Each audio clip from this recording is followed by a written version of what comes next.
Hi, my friends. Welcome back to Story Time. Today we're going to be reading a book called Stone Soup, and it's an old tale written by Marcia Brown.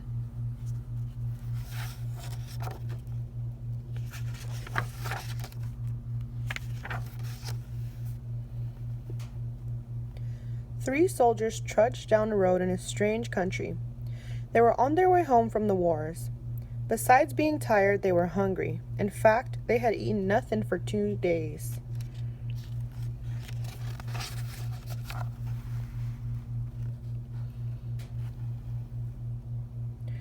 "How I would like a good dinner tonight," said the first. "And a bed to sleep in," said the second. "But all that is impossible," said the third. "We must march on." On they marched. Suddenly ahead of them they saw the lights of a village. "Maybe we'll find a bite to eat there," said the first. "And a loft to sleep in," said the second. "No harm in asking," said the third. Now the peasants of that place feared strangers. When they heard the three soldiers were coming down the road, they talked among themselves. "Here come three soldiers. Soldiers are always hungry. But we have little enough for ourselves." And they hurried to hide their food. They pushed sacks of barley under the hay in the lofts. They lowered buckets of milk down the wells. They spread old quilts over the carrot bins. They hid their cabbages and potatoes under the beds. They hung their meat in the cellars. They hid all they had to eat. Then they waited. The soldiers stopped first at the house of Paul and Francoise. "Good evening to you," they said. "Could you spare a bit of food for 3 hungry soldiers?" "We have no food for ourselves for 3 days," said Paul. Francoise made a sad face. "It has been a poor harvest." The 3 soldiers went on to the house of Albert and Louise. "Could you spare a bit of food? And have you some corner where we could sleep for the night?" "Oh, no," said Albert.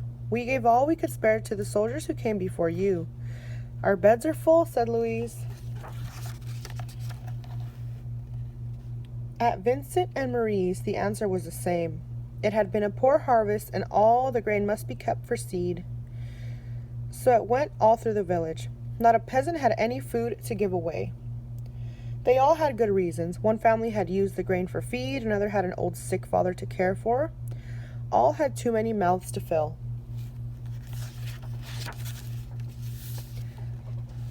The villagers stood in the street and sighed. They looked as hungry as they could. The 3 soldiers talked together. Then the first soldier called out, "Good people!" The peasants drew near. "We are 3 hungry soldiers in a strange land. We have asked you for food, and you have no food. Well then, we'll have to make stone soup." The peasants stared. Stone soup? That would be something to know about.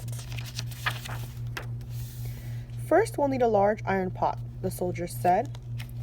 The peasants brought the largest pot they could find. How else to cook enough? "That's none too large," said the soldiers, "but it will do. And now, water to fill it and a fire to heat it." It took many buckets of water to fill the pot. A fire was built on the village square and the pot was set to boil. "And now, if you please, 3 round, smooth stones." Those were easy enough to find. The peasants' eyes grew round as they watched the soldiers drop the stones into the pot.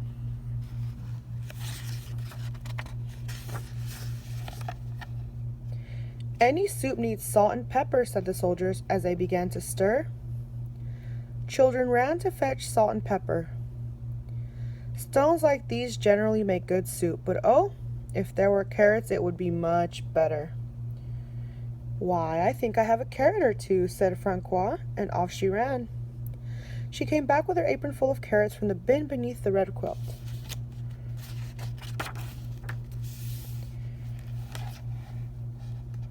A good stone soup should have cabbage," said the soldiers as they sliced the carrots into the pot. "But no use asking for what you don't have." I think I could find a cabbage somewhere, said Marie, and she hurried home. Back she came with 3 cabbages from the cupboard near the bed. Under the bed. If we only had a bit of beef and a few potatoes, this soup would be good enough for a rich man's table. The peasants thought that over. They remembered their potatoes and the sides of beef hanging in the cellars. They ran to fetch them. A rich man's soup, and all from a few stones. It seemed like magic.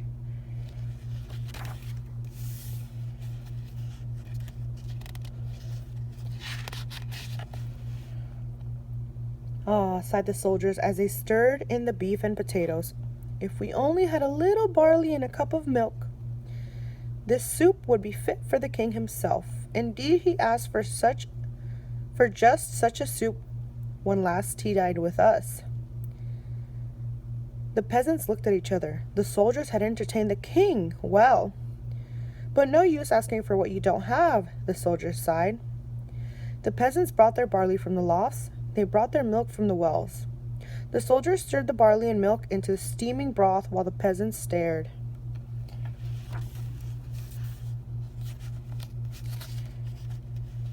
At last the soup was ready. All of you shall taste, the soldiers said, but first a table must be set. Great tables were placed in the square, and all around were lighted torches. Such a soup, how good it smelled, truly fit for a king. But then the peasants asked themselves, would not such a soup require bread and a roast and cider? Soon a banquet was spread and everyone sat down to eat. Never had there been such a feast, never had the peasants tasted such a soup, and fancy made from stones.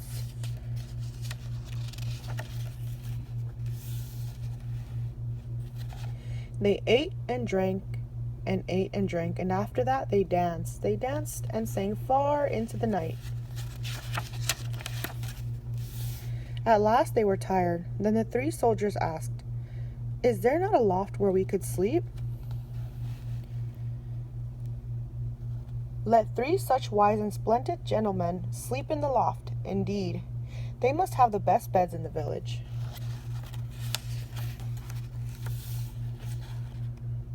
So the first soldier slept in the priest's house. The second soldier slept in the baker's house, and the third soldier slept in the mayor's house.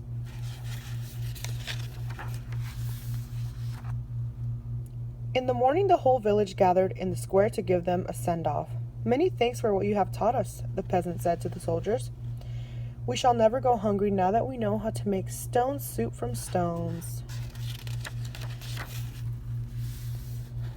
Oh, it's all in knowing how, said the soldiers, and off they went down the road. Such men don't grow on every bush. The end. Thank you for joining us, you guys. We'll see you next time on Storytime.